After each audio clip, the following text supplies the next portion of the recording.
बिस्मिल्लाहिर्रहमानिर्रहीम। हज़रत हंज़ाला रज़ियल्लाहु अन्हु को अपने मुतालिक निफाक का डर। हज़रत हंज़ाला रज़ियल्लाहु अन्हु कहते हैं कि एक मरतबा हम लोग हुज़ूर सल्लल्लाहु ताला अलैहि वसल्लम की मजलिस में थे। हुज़ूर अक़दस सल्लल्लाहु ताला अलैहि वसल्लम ने वाज़ फरमाया जिससे कुलूब नरम हो गए और आंखों से आंसू बहने लगे और अपनी हकीकत हमें ज़ाहिर हो गई। हुज़ूर सल्लल्लाहु ताला अलैहि वसल्लम की मजलिस से उठकर मैं घर आया। बीबी बच्चे पास आ गए और कुछ दुनिया का तज़किरा शुरू हो गया और बच्चों के साथ हंसना बोलना, बीबी के साथ मजाक शुरू हो गया और वो हालत जाती रही जो हुज़ूर अक़दस सल्लल्लाहु ताला अलैहि वसल्लम की मजलिस में थी। वक्तन ख्याल आया कि मैं पहले से किस हालत में था, अब क्या हो गया। मैंने अपने दिल में कहा कि तू मुनाफिक हो गया कि ज़ाहिर में हुज़ूर अक़दस सल्लल्लाहु ताला अलैहि वसल्लम के सामने तो वो हाल था और अब घर में आकर ये हालत हो गई। मैं इस पर अफसोस और रंज करता हुआ ये कहता हुआ घर से निकला कि हंज़ाला तू मुनाफिक हो गया। सामने से हज़रत अबू बकर सद्दीक़ रज़ियल्लाहु अन्हु तशरीफ़ ला रहे थे। मैंने इनसे अर्ज़ किया कि हंज़ाला रज़ियल्लाहु अन्हु तू मुनाफिक हो गया। वो ये सुनकर फरमाने लगे कि सुबहान अल्लाह, क्या कह रहे हो, हरगिज़ नहीं। मैंने सूरत बयान की कि हम लोग जब हुज़ूर अक़दस सल्लल्लाहु ताला अलैहि वसल्लम में होते हैं तो हुज़ूर सल्लल्लाहु ताला अलैहि वसल्लम दोज़ख और जन्नत का जिक्र फरमाते हैं तो हम लोग ऐसे हो जाते हैं गोया वो दोनों हमारे सामने हैं।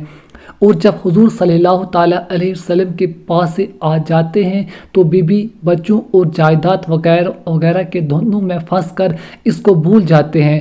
हज़रत अबू बकर सद्दीक़ रज़ियल्लाहु अन्हु ने फरमाया ये बात तो हमको भी पेश आती है, इसलिए दोनों हुज़ूर सल्लल्लाहु ताला अलैहि वसल्लम की खिदमत में हाज़िर हुए और जाकर हंज़ाला रज़ियल्लाहु अन्हु ने अर्ज़ किया कि या रसूलुल्लाह सल्लल्लाहु ताला अलैहि वसल्लम, मैं तो मुनाफिक हो गया। हुज़ूर सल्लल्लाहु ताला अलैहि वसल्लम ने फरमाया क्या बात होगी।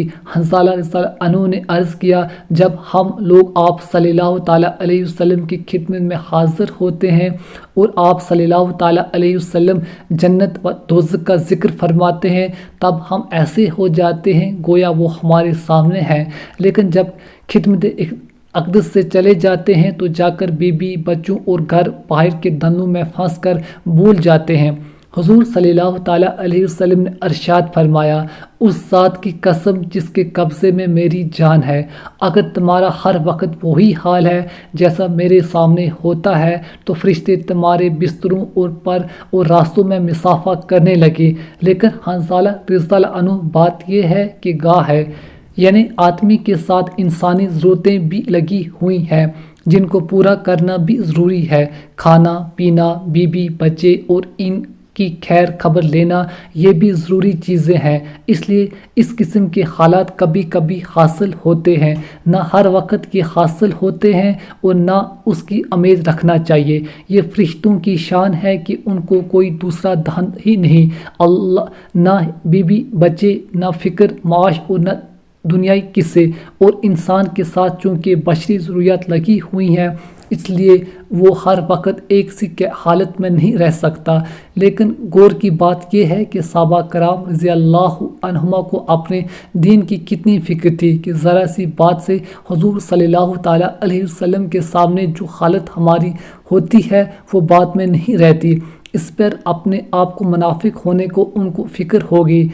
इश्क की असद हज़ार बदगमानी, इश्क जिससे हो जाता है इसके मुतालिक हज़ार तरह की बदगमानी और फ़िक्र हो जाता है। बेटे से मोहब्बत हो और वो कहीं सफ़र में चला जाए फिर देखिए हर वक्त खैरियत की खबर का फ़िक्र रहता है, और जो ये भी मालूम हो जाए कि वहाँ ताउन या फसाद हो गया फिर खुदा जाने कितने खतूत और तार पहुँचेंगे।